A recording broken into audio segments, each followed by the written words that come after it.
नमस्कार, मैं स्वाति मैम आपका स्वागत करती हूँ पब्लिक एशिया न्यूज में। वक्त हो चला है पब्लिक एशिया प्राइम टाइम का, तो चलिए रुक करते हैं देश विदेश के विभिन्न राज्यों की अहम खबरों की ओर। रुक करते हैं पहली खबर की, जहां हेमंत सोरेन 7 जुलाई को शुभ मुहूर्त में लेंगे सीएम पद की शपथ। मोराबादी मैदान में होगा भव्य समारोह। हेमंत सोरेन 7 जुलाई को झारखंड के मुख्यमंत्री पद की शपथ लेंगे। राज्यपाल सीपी राधाकृष्णन ने उन्हें आज राजभवन बुलाया था। हेमंत सोरेन INDIA के शीर्ष नेताओं के साथ आज दोपहर राजभवन पहुंचे। राज्यपाल ने उन्हें सरकार बनाने का आमंत्रण दे दिया है। हेमंत सोरेन 7 जुलाई को शुभ मुहूर्त में मुख्यमंत्री पद की शपथ लेंगे। दूसरी बड़ी खबर की ओर बढ़ते हुए बता दें, संत प्रेमानंद की रात में होने वाली पद यात्रा स्थगित। जी हां, हाथरस सत्संग हादसे के बाद अब वृंदावन में संत प्रेमानंद ने रात की पद यात्रा को अनिश्चित काल के लिए स्थगित कर दिया है। संत प्रेमानंद के आश्रम श्री राधा कैली कुंज द्वारा गुरुवार को प्रेस रिलीज जारी कर देश भर से आने वाले श्रद्धालुओं को रात में संत प्रेमानंद के पदयात्रा दर्शन को न पहुंचने की अपील की गई है। रुक करते हैं अगली खबर की ओर।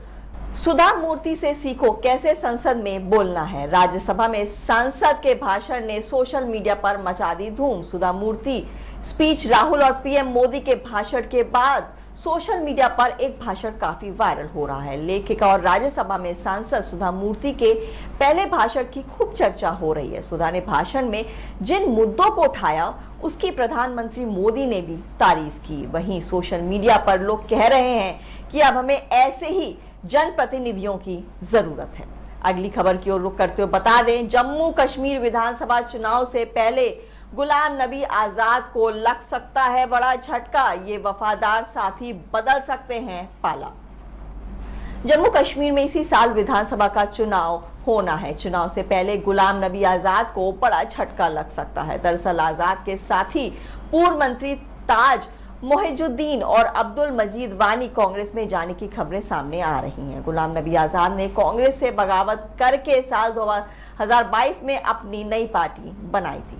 आगे की खबरी की ओर रुख करते हुए बता दें, बॉक्स ऑफिस के बाद OTT पर चलेगा श्रीकांत का जादू। राजकुमार राव और Alaya F starrer film Srikanth मई में सिनेमाघर में रिलीज हुई थी। इस मूवी को लोगों से मिली जुली प्रतिक्रिया मिली थी। अब बॉक्स ऑफिस पर ठीक ठाक कमाई करने के बाद ये मूवी OTT पर दस्तक देने के लिए तैयार है। अब इस मूवी का OTT प्लेटफॉर्म नेटफ्लिक्स पर प्रीमियम होने जा रहा है। नेटफ्लिक्स ने अपने सोशल मीडिया हैंडल इंस्टाग्राम पर फिल्म का पोस्टर शेयर करते हुए इसकी जानकारी दी है। नमस्कार, मैं हूं जैनिश मसीह और आपका स्वागत है पब्लिक एशिया न्यूज में। अब वक्त है उत्तर प्रदेश की बड़ी खबरों से आपको रूबरू कराने का। पहली खबर की ओर बढ़ते हुए आपको बता दें, हाथरस जिले के फुलरई गांव में बाबा नारायण हरि उर्फ साकार विश्व हरि भोले बाबा के कार्यक्रम में मंगलवार 2 जुलाई को हादसे में अब तक 123 लोगों की मौत हो चुकी है। इस हादसे को लेकर आज गुरुवार 4 जुलाई को अलीगढ़ IG शलभ माथुर ने प्रेस कॉन्फ्रेंस की। इस दौरान उन्होंने बताया कि हाथरस हादसे में अब तक 6 लोगों की गिरफ्तारी हुई है, जिसमें 4 पुरुष 2 महिलाएं शामिल हैं। पुलिस ने प्रेस कॉन्फ्रेंस में बताया कि बाबा के ऊपर आगरा के थाने में मुकदमा निकालकर सामने आया है कि सन 2000 में दर्ज हुआ था। अभी कितने और मुकदमे हैं, इसके लिए जून लेवल पर हमारी टीम लगी हुई है। सपा अध्यक्ष अखिलेश यादव ने भी भारत हाथरस हादसे पर कहा कि सरकार अपनी जिम्मेदारियों से भाग नहीं सकती। हाथरस हादसा षड्यंत्र नहीं है, इसे दबाने की कोशिश करना षड्यंत्र है। हादसे में बड़ी संख्या में गरीब महिलाओं और बच्चों की जान गई है। ये कार्यक्रम पहली बार नहीं हुआ था। प्रदेश में कार्यक्रम होते रहते हैं, प्रशासन की जिम्मेदारी है, उसे समझना चाहिए। अगली खबर की ओर बढ़ते हुए आपको बता दें, देशवासियों को ग्लोबल वार्मिंग जैसी चुनौतियों से बचने के लिए पूरे देश में पीएम ने एक पेड़ मां के नाम लगाने का अभिनव आह्वान किया है। इसी श्रृंखला में मैंने आज मुख्यमंत्री आवास पर पेड़ लगाया है। इस अभियान के लिए प्रदेशवासियों की ओर से पीएम का हृदय से आभार प्रकट करते हुए अभिनंदन करता हूं। ये बातें मुख्यमंत्री योगी आदित्यनाथ ने कही। एक पेड़ मां के नाम अभियान के तहत अपने सरकारी आवास पर पौधा लगाने के उपरांत उन्होंने मीडिया से बातचीत में ये बातें कही। अगली खबर की ओर बढ़ते हुए आपको बता दें, आजमगढ़ के अतरौलिया थाना के कबीरुद्दीनपुर गांव में गुरुवार की सुबह एक मजदूर का शव मिला। मकान से दुर्गंध उठने पर लोगों ने पुलिस को मामले की जानकारी दी। मौके पर पहुंची पुलिस ने शव को घर के कमरे से निकलवाया और पोस्टमार्टम के लिए भेज दिया। कबीरुद्दीनपुर गांव के रहने वाले योगेंद्र गुप्ता मजदूरी कर अपनी आजीविका चलाता था। योगेंद्र की शादी बहराइच में हुई थी। विगत 10 सालों से योगेंद्र की पत्नी अपने बच्चों को लेकर अपने मायके में रह रही है। कबीरुद्दीन में योगेंद्र अकेले रहता था। अगली खबर की ओर बढ़ते हुए आपको बता दें, गोरखपुर में मंडलायुक्त ने आयुक्त सभागार में मंडल में बाढ़ बचाव की तैयारी की समीक्षा कर रहे थे। उन्होंने कहा कि सभी विभाग समन्वय बनाकर काम करें, जिससे किसी भी स्तर पर कोई कठिनाई न आने पाए। उन्होंने निर्देश दिया कि सिंचाई विभाग एवं वन विभाग के अधिकारी संयुक्त रूप से वन क्षेत्र में कराए गए कार्यों का निरीक्षण कर देखें कि महाव नाले में जल निकासी ठीक रहे। अगली खबर की ओर बढ़ते हुए आपको बता दें, बरेली में मकान कब्जे के विवाद में एसएसपी ऑफिस में महिला ने खुद पर पेट्रोल छिड़ककर खुदकुशी की कोशिश की। तत्काल ही पुलिस कर्मियों ने उसे ये हरकत करने से रोक लिया। इज्जतनगर पुलिस मामले की जांच में जुट गई है। इज्जतनगर के गली नंबर 18 एयरफोर्स गेट निवासी सुमन ने बताया कि क्षेत्र का ही रहने वाला राजन वाल्मीकि मकान पर कब्जा करना चाहता है। कुछ साथियों के साथ वो पहुंचा और मकान पर जबरन कब्जे की कोशिश की, जिससे आहत महिला एसपी ऑफिस पहुंची और खुदकुशी का प्रयास किया। इज्जतनगर इंस्पेक्टर राधेश्याम ने बताया कि प्रकरण में महिला की शिकायती पत्र के आधार पर राजन वाल्मीकि के खिलाफ प्राथमिकी लिखी जा रही है। तथ्यों के आधार पर अग्रिम विधिक कार्यवाही की जाएगी। ऐसे ही तमाम खबरों के लिए देखते रहें पब्लिक एशिया न्यूज। धन्यवाद। नमस्कार, मैं रेणु कुमारी, आप देख रहे हैं पब्लिक एशिया न्यूज चैनल। इसी के साथ अब वक्त है दिल्ली की बड़ी खबरों का। पहली खबर की ओर चलते बता दें, सरकारी स्कूलों के 5000 से अधिक शिक्षकों का एक ही दिन में ट्रांसफर कर दिया गया है। ये ऐसे शिक्षक हैं जो एक स्कूल में 10 साल से या उससे अधिक समय से पढ़ा रहे थे। सोमवार को इस पर शिक्षा मंत्री आतिशी ने शिक्षा सचिव को पत्र जारी कर इस फैसले को वापस लेने को कहा था। बावजूद इसके मंगलवार आधी रात के बाद शिक्षकों के ट्रांसफर ऑर्डर जारी कर दिया गया। इससे शिक्षकों में काफी गुस्सा है। इस मामले को लेकर शिक्षकों ने बुधवार को शिक्षा निदेशक से भी मुलाकात की है। मामले में शिक्षक बृहस्पतिवार उप राज्यपाल से भी मुलाकात करेंगे। और अगली खबर की ओर चलते बता दें, यमुना में ऑक्सीजन का स्तर घटने से बीते कुछ दिनों में लाखों की तादाद में मछलियां मर गई हैं। अन्य जलीय जीवों की जान भी खतरे में है। यमुना किनारे रहने वाले किसान और मछुआरे बताते हैं कि यमुना में केमिकल युक्त पानी छोड़े जाने से मछलियां मर रही हैं, जबकि जीव वैज्ञानिकों का मानना है कि गर्मी के दिनों में पानी में ऑक्सीजन का स्तर बेहद कम हो जाने के कारण अक्सर ऐसा होता है। और अगली खबर की ओर से बता दें, एमबीबीए में दाखिले के लिए एक युवक नीट की तैयारी करते करते साइबर ठग बन गया। उसने साथी के साथ मिलकर शेयर मार्केट में निवेश का झांसा देकर एक युवक से 6 लाख ऐंठ लिए। रकम लेने के बाद आरोपी और रकम निवेश करने की बात करने लगा। शिकायत के बाद द्वारका जिले की साइबर थाना पुलिस ने दोनों आरोपितों को ग्वालियर से दबोच लिया है। और अगली खबर की ओर चलते बता दें, नई दिल्ली की सांसद बांसुरी स्वराज की अध्यक्षता में काउंसलिंग की बैठक हुई है। इसमें एनडीएमसी अध्यक्ष नरेश कुमार ने सौर ऊर्जा की ओर कदम बढ़ाने के निर्देश दिए हैं। बैठक में तय हुआ है कि एनडीएमसी को बिजली के मामले में पूरी तरह से सौर ऊर्जा पर निर्भर बनाने के लिए भी सभी बिल्डिंगों का सर्वे कराया जाएगा। और आखिरी खबर की ओर चलते बता दें, दिल्ली के बुराड़ी में यमुना नदी किनारे हजारों मछलियां मृत अवस्था में मिली हैं। जीव शोधकर्ता वैज्ञानिक डॉक्टर फिजाल खुदसर का कहना है कि यमुना नदी में मानसून से पहले अक्सर पानी का स्तर कम हो जाता है। आसमान में घने बादल होने से जिसके चलते पानी का अंदर डीजॉल ऑक्सीजन लेवल घट जाता है, जो कि जलजीव के लिए बड़ी मुसीबत बनता है। ऐसी तमाम जानकारी के लिए देखते रहें पब्लिक एशिया न्यूज चैनल। नमस्कार, मैं हूं स्वाति वर्मा, आप देख रहे हैं पब्लिक एशिया न्यूज। वक्त हो चला है हरियाणा की बड़ी खबरों का। शुरुआत करते हैं सिरसा से, जहां भाजपा के वर्करों को परेशान किया तो परेशानी में डाल दूंगा, सीएम सैनी ने अफसरों को दी चेतावनी। हरियाणा के सीएम नायब सिंह सैनी ने मन से ही अफसरों को चेतावनी दे डाली। उन्होंने कहा कि मेरा एजेंडा स्पष्ट है, भाजपा के वर्करों को परेशान किया तो उस अधिकारी को मैं परेशानी में डाल दूंगा। सीएम ने पार्टी कार्यकर्ताओं को इसी साल अक्टूबर में होने वाले विधानसभा चुनाव के लिए तैयार रहने का भी संदेश दिया। सीएम सैनी ने पूर्व सीएम भूपेंद्र सिंह हुड्डा पर भी निशाना साधा। अगली खबर आ रही है अंबाला से। शंभू बॉर्डर खुलवाने के लिए व्यापारियों ने दिया धरना, गृह मंत्री अमित शाह को सौंपा 40 पेज का ज्ञापन। शंभू बॉर्डर पर किसान करीब 4.5 महीने से धरना दे रहे हैं। फसलों की न्यूनतम समर्थन मूल्य और अन्य मांगों को लेकर किसान शंभू बॉर्डर पर डटे हुए हैं। वहीं अंबाला के व्यापारियों ने शंभू बॉर्डर खुलवाने के लिए सांकेतिक धरना दिया है। कारोबार ठप होने के लिए विरोध में 3 घंटे तक कपड़ा मार्केट बंद रहा। व्यापारियों ने गृह मंत्री अमित शाह के नाम 40 पेज का ज्ञापन सौंपा है। रुक करते हैं अगली खबर की ओर जो आ रही है चरखी दादरी से। कई जगहों पर हल्की बारिश से बदला मौसम, लुढ़का पारा। हरियाणा के कुछ जिलों में हल्की बारिश और बूंदाबांदी से तापमान में गिरावट दर्ज की गई है। कई जिले में मानसून सक्रिय रहने के कारण वर्षा की संभावना जताई गई है। मौसम में हो रहे बदलाव का असर लोगों के सेहत पर भी पड़ रहा है। अस्पताल में लोगों की भीड़ देखने को मिल रही है। कई कॉलोनियों में पानी की संकट भी पैदा हो गया है।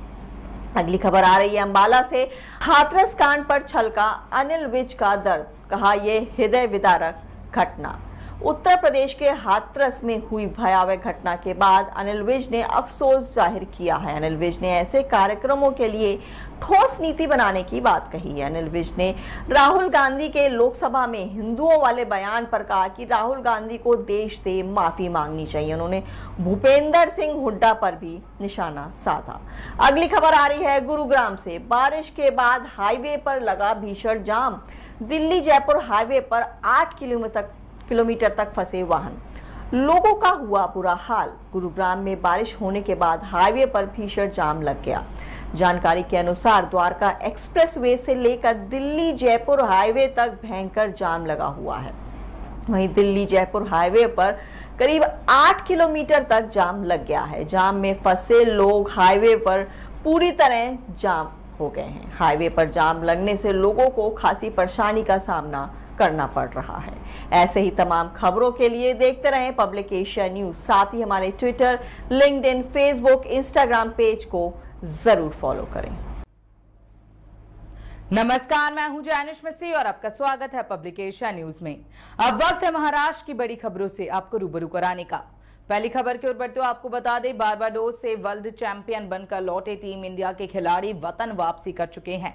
दिल्ली के होटल आईटीसी मौर्य में लौटी टीम इंडिया का भव्य स्वागत किया गया। वहीं टी20 वर्ल्ड कप 2024 में तिरंगा लहराने वाली भारतीय क्रिकेट टीम का आज मुंबई में भव्य स्वागत किया जाएगा।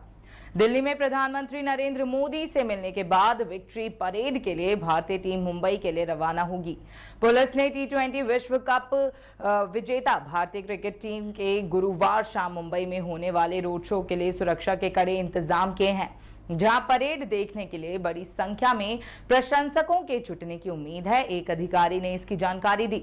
गुरुवार सुबह देश लौटी विजयी टीम एक खुली बस में रोड शो में हिस्सा लेगी, जिसके बाद दक्षिण मुंबई के वानखेड़े स्टेडियम में सम्मान समारोह का आयोजन किया जाएगा। अगली खबर की ओर बढ़ते हुए आपको बता दें, महाराष्ट्र में मानसून की बारिश जमकर हो रही है। बता दें कि मौसम विभाग ने 24 घंटे में राज्य के कई इलाकों में भारी बारिश का अलर्ट जारी कर दिया है। मुंबई में भी भारी बारिश का अलर्ट है। आज सुबह से ही कई इलाकों में आसमान में बादल छाए हुए हैं। मौसम विभाग के मुताबिक कहीं हल्की से मध्यम तो कहीं तेज बारिश होने की आशंका है। मुंबई के मरीन ड्राइव पर हाई टाइड का खतरा भी मंडरा रहा है। टी20 वर्ल्ड कप जीतकर टीम इंडिया आज ही भारत वापस लौटी है। शाम 5 बजे मुंबई में टीम इंडिया का रोड शो है। जुलाई का महीना शुरू होते ही पूरे देश में मानसून छाया हुआ है। इससे पहले जून में ही मानसून ने महाराष्ट्र में एंट्री कर दी थी, जिसके बाद मुंबई उपनगरों समेत पूरे महाराष्ट्र में भारी बारिश हुई। मौसम विभाग के पूर्वानुमान के मुताबिक मुंबई, ठाणे समेत कई जिलों में भारी बारिश होने की संभावना है, जिसका अलर्ट जारी किया गया है। अगली खबर की ओर बढ़ते हुए आपको बता दें, महाराष्ट्र में आगामी विधानसभा चुनाव के मद्देनजर महायुति सरकार ने महिलाओं को लुभाने के लिए लाडली बहना योजना को जल्द से जल्द अमल में लाने के लिए कमर कस ली है। महाराष्ट्र की पहली महिला मुख्य सचिव सुजाता सोनिक ने IANS के साथ बातचीत में बताया कि महाराष्ट्र सरकार ने चुनाव से पहले लाडली बहना स्कीम पर काम शुरू कर दिया है। इस स्कीम के लिए सबसे पहले सरकार की ओर से महिलाओं के डिजिटल रिकॉर्ड को पुख्ता किया जाएगा। सरकार की कोशिश होगी कि चुनाव से पहले इस योजना का लाभ महिलाओं को मिलना शुरू हो जाए। अगली खबर की ओर बढ़ते हुए आपको बता दें, महाराष्ट्र विधानसभा को बुधवार को बताया गया कि लोनावला में भूशी बांध के निकट दुर्घटनावश डूबने से मारे गए 5 व्यक्तियों के परिजन को मुख्यमंत्री राहत कोष से 5-5 लाख रुपए की वित्तीय सहायता प्रदान की जाएगी। उप मुख्यमंत्री और वित्त मंत्री अजित पवार ने ये घोषणा करते हुए कहा कि भविष्य में ऐसी घटनाओं से बचने के लिए खतरनाक पर्यटन स्थलों और प्रतिबंधित क्षेत्रों में चेतावनी पट्टी लगाई जाएगी। बता दें कि पुणे के लोकप्रिय हिल स्टेशन लोनावला में भूशी बांध के निकट झरने में बहने की वजह से एक महिला और 4 बच्चों की मौत हो गई थी। अगली खबर की ओर बढ़ते हुए आपको बता दें 19 मई की रात पुणे के कल्याणी नगर इलाके में नशे की हालत में 17 वर्षीय एक नाबालिग द्वारा चलाई जा रही पोर्श कार ने मोटरसाइकिल सवार 2 सॉफ्टवेयर इंजीनियरों को टक्कर मार दी थी। इस हादसे में दोनों सॉफ्टवेयर इंजीनियरों की मौत हो गई थी। वहीं इस मामले में अब एक नया मोड़ सामने आया है। आरोपी नाबालिग के पिता पर एक नया आरोप लगा है। आरोपी के पिता पर धोखाधड़ी और आपराधिक धमकी का मामला दर्ज किया गया था। इस मामले पर सुनवाई करते हुए एक अदालत ने बुधवार को शहर की कोडवा पुलिस को आरोपी नाबालिग के पिता बिल्डर विशाल अग्रवाल को धोखाधड़ी के एक मामले में हिरासत में लेने की अनुमति दे दी। ऐसे ही तमाम खबरों के लिए देखते रहें पब्लिक एशिया न्यूज। धन्यवाद। नमस्कार, मैं हूं जैनिश मसीह और आपका स्वागत है पब्लिक एशिया न्यूज में। अब वक्त है उत्तराखंड की बड़ी खबरों से आपको रूबरू कराने का। पहली खबर की ओर बढ़ते हुए आपको बता दें, गर्मी की छुट्टियां अभी खत्म ही हुई हैं। वहीं अब भारी बारिश के चलते उत्तर प्रदेश और उत्तराखंड के कई जिलों में स्कूल फिर से बंद कर दिए गए हैं। उत्तराखंड में बीते 24 घंटे से लगातार बारिश हो रही है। मौसम विभाग ने 4 से 6 जुलाई तक उत्तराखंड के सभी जिलों, खासकर कुमाऊं मंडल में भारी बारिश का रेड अलर्ट जारी किया है, जिसको देखते हुए नैनीताल, उधम सिंह नगर, चंपावत और बागेश्वर जिले के अधिकारियों ने कक्षा 1 से लेकर 12वीं तक के सभी स्कूलों और आंगनबाड़ी केंद्रों की छुट्टी के निर्देश दिए हैं। गढ़वाल मंडल के पौड़ी जिले में भी भारी बारिश का अलर्ट है। इसको देखते हुए यहां भी 12वीं तक के स्कूल और आंगनबाड़ी केंद्र बंद कर दिए गए हैं। अगली खबर की ओर बढ़ते हुए आपको बता दें, पिथौरागढ़ जिले में पिछले 24 घंटों से रुक रुक कर बारिश जारी है। मंगलवार की रात हुई भारी बारिश से धारचूला मुंसियारी के कई मोटर मार्ग बंद हो गए। चीन सीमा को जोड़ने वाली मुंसियारी मिलम सड़क बाधित हो जाने से 60 गांव अलग थलग पड़े हैं। तवाघाट लिपुलेख मोटर मार्ग बंद होने से आदि कैलाश यात्री तीसरे दिन भी उच्च हिमालय में फंसे रहे। धारचूला तवाघाट मोटर मार्ग में रोंगते नाली के पास भारी बारिश, भारी मलबा आ गया। देवयोग से उस वक्त सड़क पर कोई वाहन नहीं था। पास ही में एसएसबी की चौकी और भारत नेपाल को जोड़ने वाला पुल मलबे की चपेट में आने से बच गया। अगली खबर की ओर बढ़ते हुए आपको बता दें, निर्माण श्रमिकों के बच्चे भी अब इंजीनियर और फैशन डिजाइनर बनेंगे।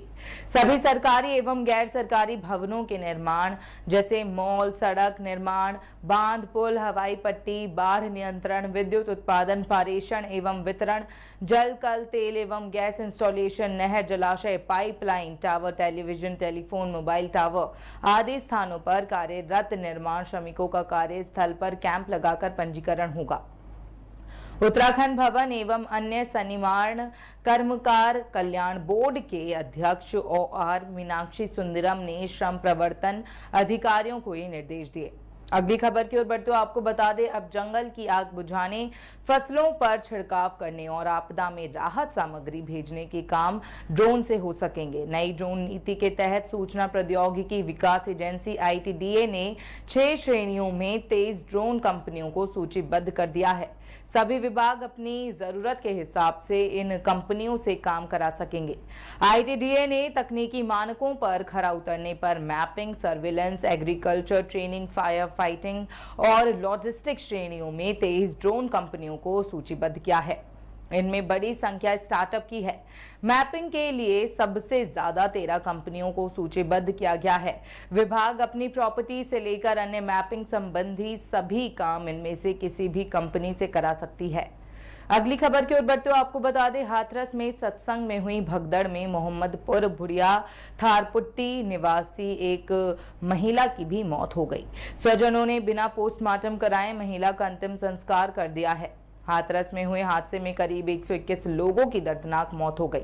जानकारी के मुताबिक मोहम्मदपुर भुड़िया निवासी द्रौपदी पत्नी करम सिंह अपने परिवार और गांव के लोगों के साथ बस से हाथरस में हुए सत्संग में शामिल होने गई थी, जहां भगदड़ होने से उसकी मौत हो गई। मंगलवार रात परिजन और गांव के लोग बिना पोस्टमार्टम कराए द्रौपदी का शव लेकर घर पहुंचे। बुधवार को स्वजनों ने मृतका का अंतिम संस्कार कर दिया।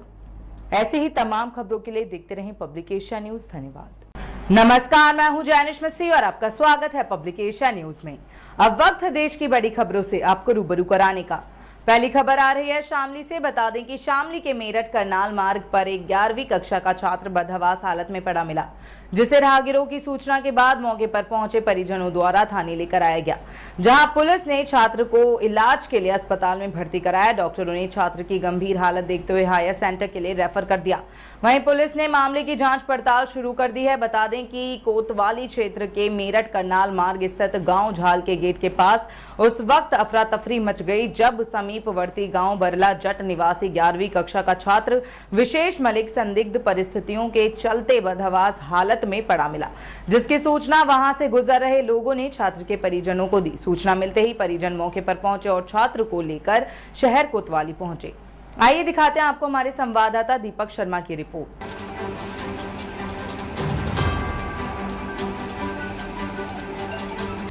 अगली खबर आ रही है मुरादाबाद से, जहां जनपद के मुंडा पांडे थाना क्षेत्र के बीते 27 जून की देर रात लड़की को अगवा करने आए 6 बदमाशों ने परिजनों के विरोध करने पर 3 लोगों को गोली मार दी थी।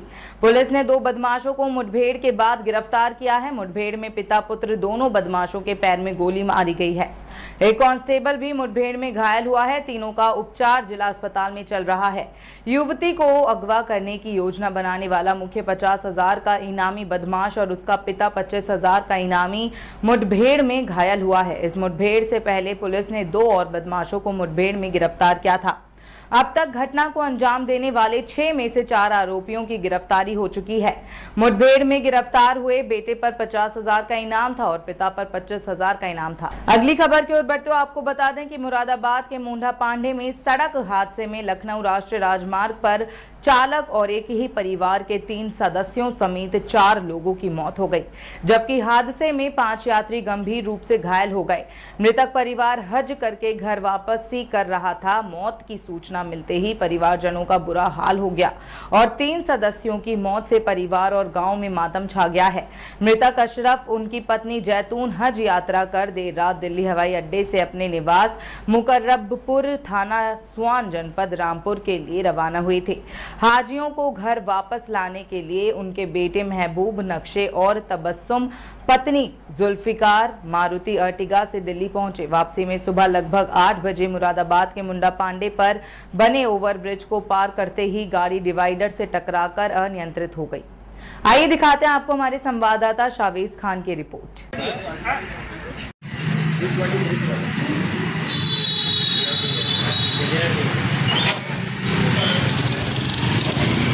अगली खबर आ रही है बुलंदशहर से। बता दें कि बुलंदशहर सलेमपुर पुलिस और बदमाशों के बीच मुठभेड़ हो गई। पुलिस की गोली लगने से शातिर बदमाश गुलशन घायल हो गया। पुलिस ने गुलशन के साथी आकाश को भी गिरफ्तार किया। वहीं पुलिस ने तमंचा, कारतूस और एक बिना नंबर की स्कूटी बरामद की। गुलशन पर 15 और आकाश पर 2 मुकदमे दर्ज हैं। सलेमपुर थाना क्षेत्र में चिट्ठा गेट के पास हुई मुठभेड़। आइए दिखाते हैं आपको हमारे संवाददाता प्रदीप पंडित की रिपोर्ट।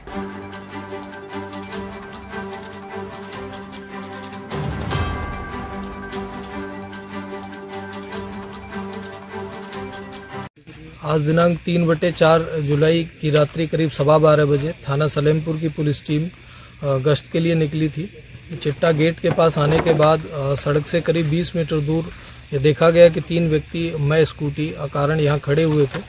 पुलिस टीम द्वारा इन लोगों की तरफ आकर पूछताछ करना चाहा तो पुलिस को अपनी तरफ आता देख ये व्यक्ति भागने लगे। एक व्यक्ति पुलिस से स्वयं को घिरता देख उसके द्वारा पुलिस टीम पर जान से मारने की नीयत से फायरिंग कर दी गई, जिसमें कि आत्मरक्षार्थ जवाबी कार्यवाही में पुलिस के द्वारा भी फायरिंग की गई, जिससे कि एक व्यक्ति के पैर में गोली लगी है। दूसरे व्यक्ति को कॉम्बिंग करके पुलिस टीम द्वारा यहीं भट्टे के पास से गिरफ्तार किया गया, जबकि तीसरा व्यक्ति अंधेरे का फ़ायदा उठाकर भागने में सफल रहा। इन लोगों से प्रारंभिक पूछताछ में इन्होंने अपने नाम गुलशन सनोफ बबलू निवासी ग्राम अमरपुर थाना आहार जनपद बुलंदशहर तथा आकाश सनोफ सुभाष निवासी ग्राम भटौला थाना सैदनगली जनपद अमरोहा बताया है, तथा इन लोगों ने बताया कि ये यहाँ पर शराब के ठेके में नकबजनी करने की नीयत से यहाँ खड़े हुए थे, तथा इन लोगों के पास से तलाशी लेने पर एक व्यक्ति के पास से एक तमंचा 315 बोर, एक खोखा कारतूस तथा 2 जिंदा कारतूस एवं एक स्कूटी बरामद हुई है। इन लोगों घायल व्यक्ति को समुचित उपचार हेतु जिला अस्पताल रवाना किया गया है तथा इस प्रकरण में फील्ड यूनिट को भी मौके पर बुलाया गया है तथा अग्रिम वैधानिक कार्यवाही की जा रही है। अगली खबर आ रही है हाथरस से। बता दें, यूपी के हाथरस में मंगलवार को हुई भगदड़ के मामले में जिला पुलिस ने गुरुवार को अपनी प्रेस कॉन्फ्रेंस की। आईजी अलीगढ़ रेंज शलभ माथुर ने बताया कि इस मामले में अभी तक 6 लोग गिरफ्तार किए जा चुके हैं। इसमें 4 पुरुष और 2 महिलाएं शामिल हैं। माथुर ने बताया कि गिरफ्तार लोगों से जब पूछताछ की गई तो मालूम चला कि लोग आयोजन समिति में थे। पूर्व में भी ये कई आयोजन करा चुके हैं। इन लोगों का काम पंडाल का व्यवस्था करना, भीड़ इकट्ठा करना होता है। पुलिस ने बताया कि वेद प्रकाश मधुकर के ऊपर 1 लाख का इनाम रखा गया है। मुख्य आयोजक वेद प्रकाश मधुकर के खिलाफ NBW इश्यू कराया जा रहा है। ऐसे ही तमाम खबरों के लिए देखते रहें पब्लिक एशिया न्यूज। धन्यवाद। नमस्कार, मैं रेणु कुमारी, आप देख रहे हैं पब्लिक एशिया न्यूज चैनल। इसी के साथ अब वक्त हो चला है छत्तीसगढ़ की बड़ी खबरों का। पहली खबर की ओर चलते बता दें, छत्तीसगढ़ के मुख्यमंत्री निवास में प्रत्येक गुरुवार को जन दर्शन लगेगा। आज मुख्यमंत्री विष्णुदेव साय का दूसरा जन दर्शन कार्यक्रम है। इस दौरान सीएम विष्णुदेव साय जनता की समस्याएं सुनेंगे। समस्याओं का निराकरण के लिए संबंधित अधिकारियों को कार्यवाही के निर्देश देंगे। पहले जन दर्शन कार्यवाही में कांची ठाकुर अपनी बेटी की आंख के इलाज के लिए सहायता मांगने पहुंचे थे। मुख्यमंत्री की संवेदनशीलता से 1 सप्ताह के भीतर 5 वर्षीय न्यूटन की आंख का इलाज होगा। और अगली खबर आ रही है जगदलपुर से, जहां बस्तर लोकसभा क्षेत्र से नवनिर्वाचित सांसद महेश कश्यप ने आज दिल्ली प्रवास के दौरान केंद्रीय सड़क परिवहन व राजमार्ग मंत्री नितिन गडकरी से मुलाकात की। इस दौरान बस्तर सांसद महेश कश्यप ने बस्तर लोकसभा क्षेत्र के कई विषयों को लेकर केंद्रीय मंत्री को अवगत कराया है। और अगली खबर की ओर चलते बता दें, छत्तीसगढ़ सामान्य प्रशासन विभाग ने राज्य प्रशासनिक सेवा के 19 अधिकारियों को प्रशासनिक आधार पर राज्य शासन ने ट्रांसफर किया है। यह आदेश सामान्य प्रशासन विभाग के अवर सचिव ने जारी किया है। और अगली खबर आ रही है कोरबा से, जहां कोरबा के तर्री थाना अंतर्गत पावर सिटी कॉलोनी में चोरी की घटना सामने आई है, जहां चोरों ने एक मकान को निशाना बनाया है। चोर रात के वक्त घर की कुंडी तोड़कर अंदर घुसे और 2 लाख की नकदी रकम समेत जेवरात लेकर फरार हो गए। मौके पर पहुंची पुलिस मामले की जांच में जुटी हुई है।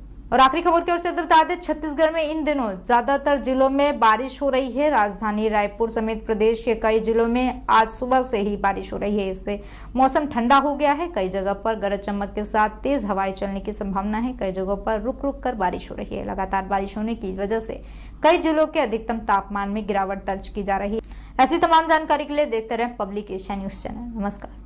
नमस्कार, मैं हूं स्वाति वर्मा, आप देख रहे हैं पब्लिक एशिया न्यूज। वक्त हो चला है पंजाब की बड़ी खबरों का। रुक करते हैं पंजाब की पहली खबर की ओर, जो आ रही है अमृतसर से। फिर दिखी पाक की नापाक हरकत, ड्रोन के जरिए भेजी जा रही थी हथियारों की खेप। पंजाब में फिर पाकिस्तान ने ड्रोन के माध्यम से हथियारों की खेप भेजी। बीएसएफ ने पाक की नापाक हरकत को नाकाम कर दिया। साथ ही हथियारों को कब्जे में ले आसपास के इलाके में सर्च ऑपरेशन भी चालू कर दिया। पंजाब पुलिस ने भी कुछ संदिग्ध लोगों को हिरासत में लिया है। वहीं संदिग्धों से पूछताछ की जा रही है। अगली खबर भी आ रही है जालंधर से। पंजाब में गरमाई राजनीति, शीतल अंगुराल ने स्वीकारी सीएम मान की चुनौती। मुख्यमंत्री के परिवार के नाम पर जालंधर में आप नेताओं पर वसूली के आरोप लगाने और मुख्यमंत्री के सामने इसके सबूत सार्वजनिक करने के भाजपा उम्मीदवार शीतल अंगुराल के चैलेंज को लेकर राजनीति गर्मा गई है। शीतल अंगुराल ने कहा था कि वह 5 जुलाई को मुख्यमंत्री को सबूत देंगे। इसके जवाब में 3 जुलाई को मुख्यमंत्री ने कहा था कि 5 जुलाई का इंतजार क्यों, ये सबूत आज ही दे दो। आपको बताते चलें कि अंगुराल गुरुवार दोपहर 2 बजे बाबू जगजीवन चौक पर बहस के लिए मुख्यमंत्री का इंतजार करेंगे। उल्लेखनीय है कि शीतल अंगुराल ने मुख्यमंत्री के परिवार पर जालंधर के एक विधायक के माध्यम से रुपए वसूली के आरोप लगाए थे। अगली खबर आ रही है चंडीगढ़ से। पूर्व कांग्रेसी विधायक कुलबीर सिंह जीरा को हाई कोर्ट से बड़ी राहत। संपत्ति विवाद में मिली अंतरिम जमानत। पूर्व कांग्रेसी विधायक कुलबीर सिंह जीरा को हाईकोर्ट से राहत मिली है। संपत्ति विवाद में हाईकोर्ट ने जीरा को अंतरिम जमानत दे दी है। जीरा के गांव बग्गी में पूर्व विधायक कुलबीर जीरा के चाचा महेंद्रजीत सिंह का गांव के ही गुरलाल सिंह के साथ 8 एकड़ जमीन को लेकर विवाद चल रहा है। इसे लेकर दोनों में झगड़ा भी हुआ था। रुक करते हैं पंजाब की अगली बड़ी खबर की ओर, जो आ रही है पठानकोट से। यात्रियों की सुरक्षा के लिए पंजाब पुलिस के कड़े प्रबंध, 6 सेक्टरों में बांटा नेशनल हाईवे, चप्पे चप्पे पर पैनी नजर। अमरनाथ यात्रा में अमरनाथ यात्रियों के लिए पंजाब पुलिस ने सुरक्षा के कड़े प्रबंध किए हैं। राष्ट्रीय राजमार्ग को 6 सेक्टरों में बांट दिया गया है। वहीं चप्पे चप्पे पर पैनी नजर रखी जा रही है। शंभू से माधोपुर तक हर सेक्टर में एक कमांडेंट तैनात किया जाएगा। डीजीपी लॉ एंड ऑर्डर ने अधिकारियों के साथ उच्च स्तरीय बैठक की। बैठक में ये सभी फैसले लिए गए। आगे की खबर है लुधियाना से। कहीं बारिश तो कहीं तेज धूप। पंजाब में मौसम की आंख मिचौली जारी, 7 जुलाई तक येलो अलर्ट। पंजाब में मौसम की आंख मिचौली जारी है। किसी जिले में बारिश तो कहीं तेज धूप देखने को मिल रही है। मौसम विभाग ने 7 जुलाई तक येलो अलर्ट जारी कर दिया है। पंजाब में बठिंडा जिला सबसे गर्म रहा। कुछ जिलों में भारी वर्षा होने का अनुमान है। इस दौरान तेज हवाएं भी चलेंगी। बारिश के बाद उमस बढ़ गई है। ऐसे ही तमाम खबरों के लिए देखते रहें पब्लिक एशिया न्यूज। साथ ही हमारे Twitter, LinkedIn, Facebook, Instagram page को जरूर फॉलो करें। नमस्कार, मैं स्वाति वर्मा आपका स्वागत करती हूं पब्लिक एशिया के स्पोर्ट्स बुलेटिन में। शुरुआत करते हैं पहली खबर से। पीएम मोदी से मिलने से पहले कप्तान रोहित ने किया भांगड़ा। होटल में मनाया जश्न। एक बार नहीं, आप बार बार देखेंगे वीडियो। रोहित शर्मा की कप्तानी वाली भारतीय टीम ने 17 साल के लंबे इंतजार के बाद T20 विश्व कप का खिताब जीत लिया है। दिल्ली के इंदिरा गांधी अंतर्राष्ट्रीय हवाई अड्डे पर रोहित शर्मा एंड कंपनी सुबह 6:10 पर पहुंची। टीम इंडिया के स्वागत में कोई कमी नहीं रही। एयरपोर्ट पर रोहित की सेना और विश्व कप की ट्रॉफी की एक झलक पाने के लिए फैंस बेताब रहे। रोहित ने भी महफिल लूटने का कोई मौका नहीं छोड़ा। जैसे ही रोहित सड़क पर उतरे तो वह भांगड़ा करने लगे। उनका वीडियो तेजी से सोशल मीडिया पर वायरल हो रहा है। दूसरे खेल की खबर की ओर रुख करते हुए बता दें, संजू सैमसन ने टीम इंडिया विक्ट्री परेड से पहले ही स्पेशल जर्सी का लुक किया रिवील। इसे पहनकर ही मनाया जाएगा जीत का जश्न। संजू सैमसन ने अपने इंस्टाग्राम अकाउंट पर स्पेशल जर्सी का फोटो शेयर किया, जो भारतीय टीम विक्ट्री परेड के समय पहनने वाली है। T20 वर्ल्ड कप 2024 खिताब जीतने वाली भारतीय टीम के लिए विशेष जर्सी तैयार की गई है। भारतीय टीम गुरुवार सुबह प्रधानमंत्री नरेंद्र मोदी से मुलाकात के बाद मुंबई रवाना होगी। टीम इंडिया की विक्ट्री परेड नरीमन पॉइंट से लेकर वानखेड़े स्टेडियम तक रहेगी। रुक करते हैं खेल की अगली बड़ी खबर की ओर। श्रुति वोरा का नाम इतिहास के पन्नों में हुआ दर्ज। घुड़सवारी में ये कारनामा करने वाली बनी पहली भारतीय राइडर। श्रुति वोरा ने इतिहास के पन्नों पर अपना नाम दर्ज करा लिया है। वोरा 3 स्टार ग्रां प्री इवेंट जीतने वाली पहली भारतीय घुड़सवार बन गई है। वोरा ने अपने घोड़े मैग्नेमस के साथ CDI 3 event AFI dresses world cup में रिकॉर्ड अंक हासिल किए, जिसका आयोजन पिछले महीने स्लोवेनिया में लिपिका में हुआ था। श्रुति वोरा पेरिस ओलंपिक्स में क्वालिफाई नहीं कर सकी। स्पोर्ट्स बुलेटिन की अगली खबर की ओर बढ़ते हुए बता दें, निराश हैं लेकिन हमारे लिए गर्व का पल है। T20 वर्ल्ड कप 2024 फाइनल हारने के बाद एडन मार्करम ने बयां किया अपना दर्द।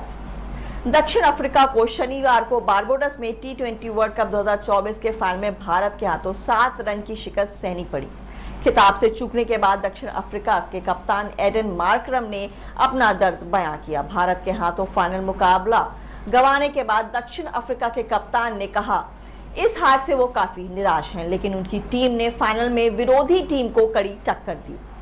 मार्करम ने कहा, कुछ समय के लिए बहुत ज्यादा निराशा रहेगी। रुक करते हैं अगली खबर की ओर, जहां जिम्बाब्वे दौरे पर युवा खिलाड़ियों पर रहेगी नजर। भारत को मिलेंगे रोहित विराट के विकल्प।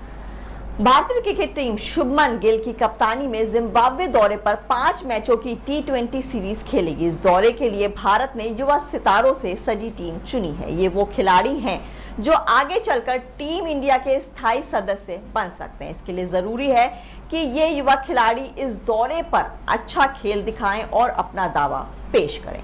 पब्लिक एशिया के स्पोर्ट्स बुलेटिन को देखने के लिए और लगातार देश विदेश के लेटेस्ट अपडेट्स के लिए हमारे चैनल को सब्सक्राइब करें। साथ ही हमारे Twitter, LinkedIn, Facebook, Instagram page को जरूर फॉलो करें। नमस्कार, मैं हूं रेणु कुमारी, आप देख रहे हैं पब्लिक एशिया न्यूज चैनल। इसी के साथ अब वक्त है बिहार की बड़ी खबरों का।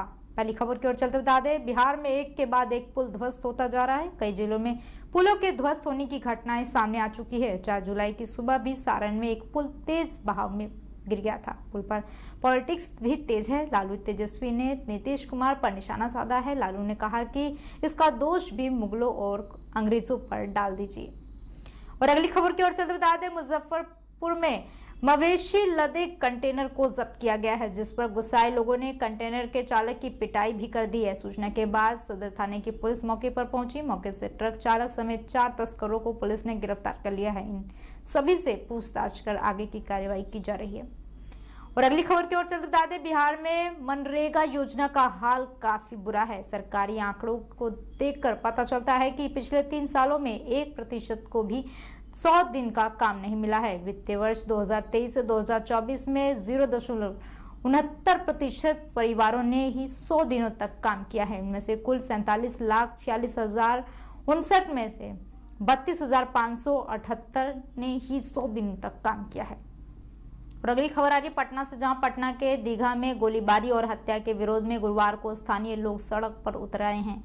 लोगों ने पटना दीघा मार्ग को जाम कर दिया और प्रदर्शन करने लगे। लोग प्रशासन के खिलाफ नारेबाजी कर रहे हैं। स्थानीय लोगों ने बताया है कि दीघा पुलिस अपराध नियंत्रण में यहां पूरी तरह से असफल साबित हो रही है। लोगों ने अपराधियों को जल्द से जल्द गिरफ्तार कर उन्हें कड़ी सजा दिलाने की मांग की है। और आखिरी खबर की ओर चलते बता दें, बेगूसराय में एक शिक्षक पर छात्र के साथ छेड़खानी करने का आरोप लगा है। इसको लेकर ग्रामीणों ने जमकर हंगामा किया है। बाद में मौके पर पहुंची पुलिस ने आरोपी शिक्षक को हिरासत में लेकर अपने साथ ले गई है। पूरा मामला खोदा बंदरपुर थाना क्षेत्र के उच्चतर माध्यमिक उर्दू विद्यालय नसरुल्लाहपुर की है। शिक्षक पर आरोप है कि उसने एक छात्र के साथ छेड़खानी की है। सरकारी स्कूल के शिक्षक द्वारा छेड़खानी किए जाने की सूचना मिलते ही अभिभावक और ग्रामीण उत्तेजित हो गए। ऐसी तमाम जानकारी के लिए देखते रहें पब्लिक एशिया न्यूज चैनल। नमस्कार।